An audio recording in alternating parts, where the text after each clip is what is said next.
Good morning, each and every one of you. Welcome back to our new session. I'm Vipul, and today we shall study about making of the Constitution of India. यानी भारत का संविधान कैसे बना, ये हमारा आज का topic रहेगा. इसे हम एक स्टोरी के बेस में या एक स्टोरी के फॉर्मेट पे डिस्कस करेंगे, ताकि आप इसे हमेशा मतलब कि अपने मेमोराइज कर सके, याद रखें, भूले ना. ठीक है. सबसे पहले देखिए, जो कॉन्स्टिट्यूशन है, इसके जो रूट्स है वो हिस्ट्री में आपको बहुत पहले से ही मिल जाएंगे, पर जो मेन इंसिडेंट है वो आपको ये कैबिनेट मिशन से ही मिलेगा. ठीक है. सो कैबिनेट मिशन क्या है? तो ये कैबिनेट मिशन 1946 को बना. उस टाइम के वाइस रॉय कौन थे, या कहें कि किन के थ्रू बनाया गया? तो उस टाइम जो लॉर्ड वेबल्स थे, वो उस टाइम के वाइस रॉय थे, उन्हीं के समय कैबिनेट मिशन बनाया गया. अब ये कैबिनेट मिशन है क्या? उससे पहले देखिए, जो ये लॉर्ड वेवल्स है, उस टाइम पे वॉइस रहे, ये आपके डायरेक्ट एमसीक्यू के क्वेश्चंस बनते हैं यहाँ से. ठीक है. और कैबिनेट मिशन आया कब, ये भी आपका डायरेक्ट एमसीक्यू का क्वेश्चन है. तो ये तो दोनों आपके बिल्कुल डिश में होने चाहिए कि कैबिनेट मिशन आया कब और उस टाइम के वॉइस रहे कौन थे. ठीक है. अब ये कैबिनेट मिशन है क्या? Group of 3 members who make Indian constitution. ये एक तीन लोगों का ग्रुप है जिनका काम था इंडिया के कॉन्स्टिट्यूशन को बनाना. अब ये तीन लोग है कौन? देखिए, जो इंग्लिश नेम होते हैं उनको लर्न करने में काफी डिफिकल्ट होता है, उनको मेमोराइज लॉन्ग टर्म मेमोराइज करने में काफी डिफिकल्ट होता है. तो मैंने एक ट्रिक बनाया है. वो ट्रिक है SPAR. S for Stafford Cripps, P for Patrick Lawrence और A for that A B Alexander. ठीक है. अब कैबिनेट मिशन किया गया, तीन लोग उसके मेंबर भी बन गए. तो इन्होंने क्या किया कि एक कॉन्स्टिट्यूशन असेंबली बनाई. कॉन्स्टिट्यूशन असेंबली वाज फॉर्मेड इन नवंबर 1946. इन्होंने एक कॉन्स्टिट्यूशन असेंबली मींस दैट संविधान सभा. इन्होंने एक संविधान सभा बनाई. कब बनाई? नवंबर 1946 को बनाई. अब ये संविधान सभा का काम क्या था और ये संविधान सभा है क्या? सबसे पहले तो ये जानते हैं. देखिए, संविधान सभा का मतलब ये होता है कि कुछ लोगों का ग्रुप है जिनका काम है संविधान बनाना. ठीक है. अब ये संविधान सभा का काम क्या है? To frame Indian constitution. इनका काम है भारत का संविधान बनाना. ठीक है. इतना कुछ समझ में आया? और देखिए, कैबिनेट मिशन आया, उसके 3 मेंबर थे, इन्होंने एक कॉन्स्टिट्यूशन असेंबली बनाई. अब जब कॉन्स्टिट्यूशन असेंबली बनी तो कोई मीटिंग भी हुआ होगा. तो पहला मीटिंग कब हुआ? फर्स्ट मीटिंग 9 दिसंबर 1946. पहला मीटिंग 9 दिसंबर 1946 को बनी. अब पहली मीटिंग हुई. अब ये मीटिंग के हेड कौन थे? तो सच्चिदानंद सिन्हा जी. ये क्वेश्चंस आपको याद होने चाहिए. अब ये सच्चिदानंद सिन्हा जी ये इंटरिम थे. ये मतलब कि प्रॉपर एक हेड के रूप में नहीं थे, इन्हें एक इंटरिम हेड बना दिए गए. लेकिन अब जो नेक्स्ट मीटिंग हुई 11 दिसंबर 1946, जस्ट इसके 2 दिन बाद, तो वहां पे क्या हुआ कि प्रेसिडेंट और वाइस प्रेसिडेंट अपॉइंट कर दिए गए. प्रेसिडेंट किसे बनाया गया? तो डॉक्टर राजेंद्र प्रसाद जी को, जो कि हमारे फर्स्ट प्रेसिडेंट भी है. ठीक है, इंडिया के. और वाइस प्रेसिडेंट कौन बने? तो एसी मुखर्जी. ये क्वेश्चंस और ये क्वेश्चंस लर्न होने चाहिए आपको, एकदम टेस्ट पे होने चाहिए कि जो फर्स्ट मीटिंग हुई थी उस टाइम जो प्रेसिडेंट किसे अपॉइंट किया गया था. तो उस टाइम के प्रेसिडेंट थे सच्चिदानंद सिन्हा जी. और जो नेक्स्ट मीटिंग हुई, जो सच्चिदानंद सिन्हा जी ये इंटरिम थे, लेकिन जो सेकंड मीटिंग हुई उस टाइम पे क्या हुआ कि प्रेसिडेंट और वाइस प्रेसिडेंट डिक्लेयर कर दिया गया कि हमारे जो संविधान सभा है उसके प्रेसिडेंट होंगे और ये हमारे वाइस प्रेसिडेंट होंगे. ठीक है. अब इसके बाद क्या हुआ कि मेक आवर कॉन्स्टिट्यूशन इस एडवाइस ऑफ आर. मतलब कि हमारा संविधान बने, ये किसकी एडवाइस थी? तो ये सर बी.एन. राव की एडवाइस थी कि हमारा भी संविधान हो. अब उसके पहले देखिए, India to have a constitution. उससे पहले क्या हुआ कि एक व्यक्ति थे एम.एन. रॉय. इन्होंने क्या कहा कि India have a constitution, Bharat का संविधान होना चाहिए. ये किन्होंने कहा था फर्स्ट टाइम? वो एम.एन. रॉय जी ने कहा था. कब कहा था? तो 1934 में कहा था. तो ये दोनों क्वेश्चंस देखिए, बी.एन. राव और एम.एन. राव, ये मिलते जुलते नाम है. तो इनको लर्न करने में थोड़ी मतलब लर्न तो हो जाएंगे, बट क्या हुआ कि जैसे कि ऑप्शन में अगर दे दिए तो हम कंफ्यूज हो जाएंगे कि सर बी.एन. रॉय होंगे या एम.एन. रॉय होंगे। तो देखिए कॉन्स्टिट्यूशन मतलब इंडिया कॉन्स्टिट्यूशन हो ये थे एम.एन. रॉय, और एडवाइस किसने दिया था तो बी.एन. रॉय। आप इस तरह से याद कर सकते हैं, ए और B, A B, A advice, B B N. Roy, ठीक है। कॉन्स्टिट्यूशन ये हमारा इंडिया का हो, ये एम.एन. रॉय। ये तो अगर एक बार निकल गई तो करता तो अपने आप ही हो जाएगा, ठीक है। इतना सब कुछ आपको क्लियर हुआ। अब देखिए कॉन्स्टिट्यूशन असेंबली, यहाँ पे कैबिनेट मिशन हुआ तो इनको तीन लोगों ने कमांड दिया। अभी कॉन्स्टिट्यूशन असेंबली की इसमें भी तो सीट्स होंगे, 21 सीट्स होंगे, तो टोटल 389 टोटल स्ट्रेंथ थे, ठीक है। और इसमें भी क्या हुआ कि जो 93 सीट्स थी वो प्रिंसली स्टेट के थे, जहाँ के राजा महाराजा थे उनके थे। और बाकी जो बचे थे 296, ये ब्रिटिश इंडिया, उस टाइम पे तो इंडिया अभी इंडिपेंडेंट नहीं हुआ था, तो वो ब्रिटिश इंडिया के ही अंदर आया। तो 293 296 सॉरी 296 ब्रिटिश इंडिया की सीट थी, और जो 93 थी ये प्रिंसली स्टेट, ठीक है। अब इसमें भी क्या हुआ कि जो 4 सीट्स थी ये चीफ कमीशन प्रोविंस है, ये अपने पास अंडर रख लिए, और जो 292 है सीट्स वो ब्रिटिश प्रोविंस थी। अब जो ये 4 सीट्स थी ये कौन कौन सी थी, तो चीफ कमीशन प्रोविंस जो 4 सीट थी वो थी दिल्ली, अजमेर, मेवाड़ और और ब्रिटिश बलूचिस्तान। ये 4 सीटें थी, ये अजमेर और मेवाड़ एक ही है, और ब्रिटिश बलूचिस्तान और दिल्ली, अजमेर, मेवाड़ और कर, ठीक है। अब ये जो प्रिंसली स्टेट थे इनका तो अलग ही फंडा था। इनका कहना था कि हम जो संविधान बन रहा है हम उसके भागी नहीं होंगे, हमारा एक अलग इंडिपेंडेंट राजतंत्र होगा। हम चाहते हैं कि हमारे यहाँ प्रिंसली स्टेट चले, मतलब कि राजा का बेटा राजा, वही वाला हमारा सिस्टम चले। ये टोटल जो 93 सीट्स थी वहां पे था। ये लोग संविधान सभा में आना नहीं चाहते थे, ये चाहते थे कि जैसा चल रहा है वैसा ही चले, ठीक है। इतना सब कुछ समझ में आया। अब इसके बाद क्या हुआ कि seat allotted proportional to each one respective population of in the ratio of 1 to a million। अब ये क्या, इसका मतलब ये हुआ कि जहाँ पे 1 मिलियन पॉपुलेशन होगी वहां पे एक सीट मिल जाए।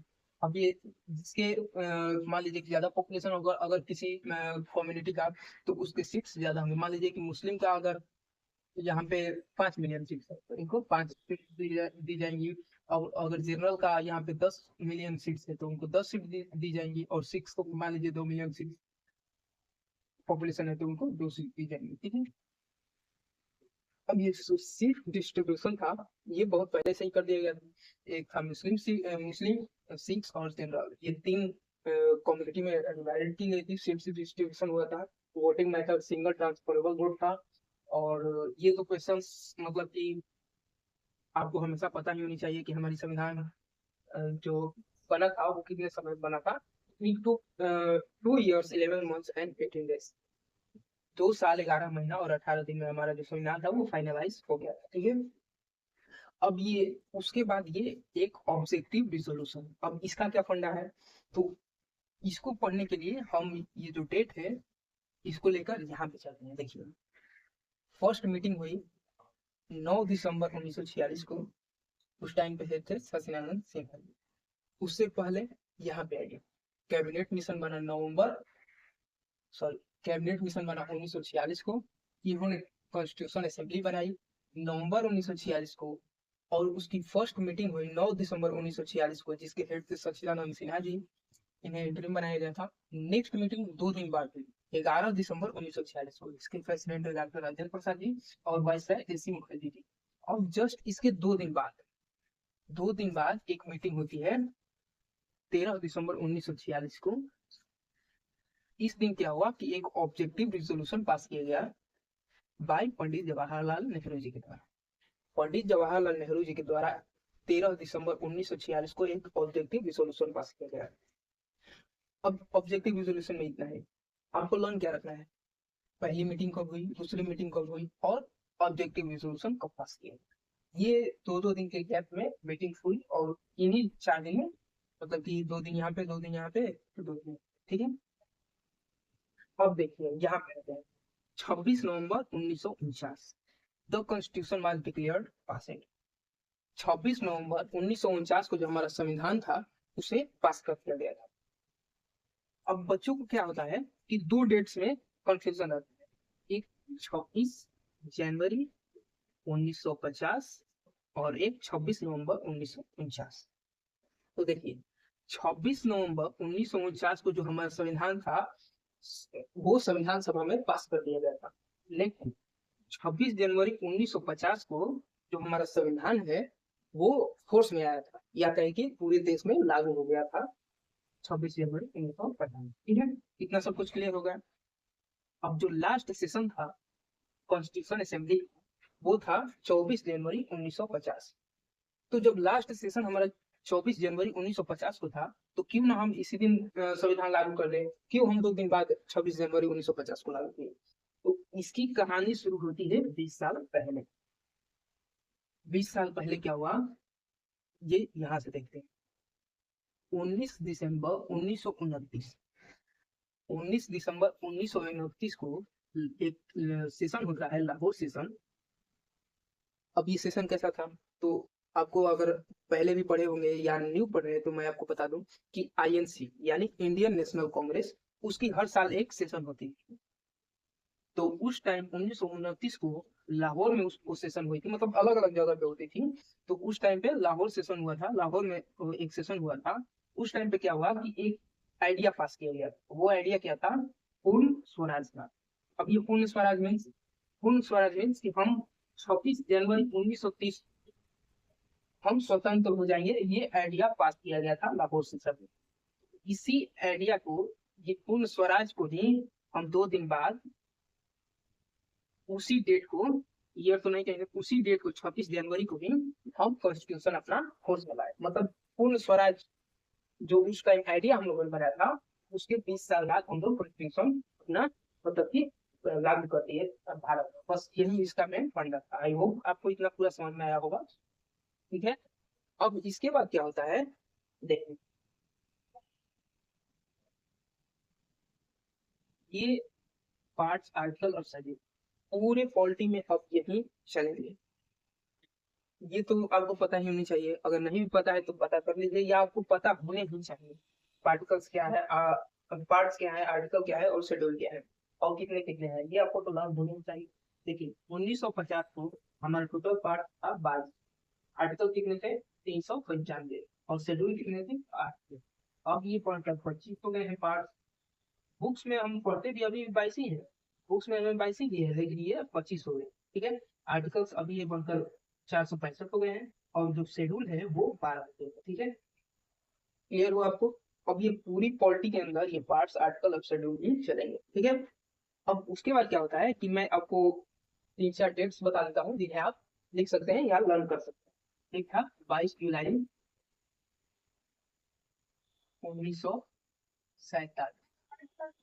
ये डेट, इस दिन क्या हुआ था, इस दिन जो हमारा नेशनल फ्लैग है तिरंगा, वो हम अपना नेशनल फ्लैग घोषित कर दिए। यही हमारा मतलब राष्ट्रीय ध्वज होगा इसी दिन। ठीक है, अब अब एक और डेट आता है 24 जनवरी 1950। इस टाइम क्या हुआ कि जो हमारा नेशनल सॉन्ग था और नेशनल एंथम था वो बना दिया, मतलब एडॉप्ट कर लिया गया। जो जनगण मन है उसे और जो वंदे मातरम है उसे। ठीक है, सो आई होप आपको ये मतलब कि पूरा जो मैंने कहानी के थ्रू एक समरी नोट्स बनाए हैं तो वो आपको समझ में आए होंगे, मैं आशा करता हूँ। क्योंकि ये मैंने काफी वेबसाइट से अलग अलग बुक पढ़ के मैंने ये नोट्स बनाए हैं, और आप इसे आप कॉपी में भी लिख सकते हैं। क्योंकि क्या होता है कि एग्जाम्स तो हमेशा होते रहते हैं, ऐसा थोड़ी है कि मान लीजिए हम ये एक वीडियो देखें और सारा हमें लर्न हो गया और हम एग्जाम क्वालिफाई कर रहे हैं। ऐसा तो बहुत रेयर होता है कि एक बार देख लिए और सारा सारा हमें लर्न होगा। तो इसे आप क्या कीजिए कि इसे आप एक नोट्स बना लीजिए, और आने वाले ये तो अभी सीरीज हमारी पॉलिटी शुरू हो गई है, आने वाले सीरीज मतलब कि जितने भी पॉलिटी के नोट्स होंगे मैं आपको इसी के थ्रू बताता जाऊंगा, और आप अपनी कॉपी में लिख सकते हैं। क्योंकि क्या होता है कि एग्जाम्स तो हमेशा होते रहते हैं, और अगर एग्जाम से पहले अगर हम अपना नोट्स देख लेंगे तो काफी हमें चीज मेमोराइज हो जाती है, क्योंकि वहां पे भूलने के या गेस करने के ऑप्शन के क्वेश्चंस कम हो जाते हैं। अब जैसे कि मान लीजिए ये बाइजुलाई है और ये भी दे दिया, तो हम इसमें कंफ्यूज हो पाएंगे। ये हमें यहाँ पे दे दिया ये 13 दिसंबर, और ये दो डेट्स दे दिए, तो इसमें हम कंफ्यूज हो जाएंगे। अगर हम हमारे पास नोट्स होगा, तो नोट्स के थ्रू अगर हम देख भी रहे होंगे, कभी कभी बाई चांस अगर हमारी कोई ऐसे डेट्स होते हैं जो हमारे दिमाग में हमेशा देखते देखते नोट्स को बैठ जाती हैं, तो अगर ये दो डेट्स अगर हमें पता होंगे कि 9 दिसंबर को क्या हुआ था और 11 दिसंबर को, तो अगर क्वेश्चंस में आ जाएंगे कि ऑब्जेक्टिव रिजोल्यूशन कब पास हुआ, तो ये हम वहाँ पे मार सकते हैं, अगर लर्न भी नहीं होगा तो बाई। अब दो डेट्स दिए हैं, तो तीसरा डेट तो हमें पता ही है कि 2 दिन के गैप पर है। अब मान लीजिए ये दो डेट्स अगर नहीं दिए, ये डेट दिया है तो नहीं मार सकते हैं। तो ऐसे आप अगर चाहें तो नोट्स इसके बना सकते हैं, और अगर आप चाहें तो मैं इसका पीडीएफ भी प्रोवाइड करवा सकता हूँ। सो आप कमेंट्स बॉक्स में कमेंट कीजिए कि आपको ये कैसा लगा क्लास सेशन हमारा। मिलते हैं नेक्स्ट वीडियो में, नेक्स्ट पॉलिटी का सीरीज। अब तो ये लंबा, आई थिंक 70-80 क्लास तो लगेंगे ही। मैं छोटा छोटा वीडियो बनाता हूँ। तो वैसे क्या होता है कि अब इसको फिर एक बार इरेज करके लिखना और फिर वीडियो बनाना काफी लंबा समय हो जाता है।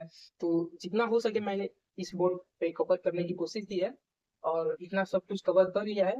अब नेक्स्ट वीडियो में फिर से इतना सब कुछ कवर होगा, तो आई थिंक वो भी 10 मिनट का ही वीडियो होगा, ज्यादा लंबा नहीं होगा। आपको देखने में भी मतलब आसानी होगी, और मुझे भी आसानी होगी पढ़ाने में। सो आज के लिए इतना ही दोस्त, मिलते हैं अब नेक्स्ट वीडियो।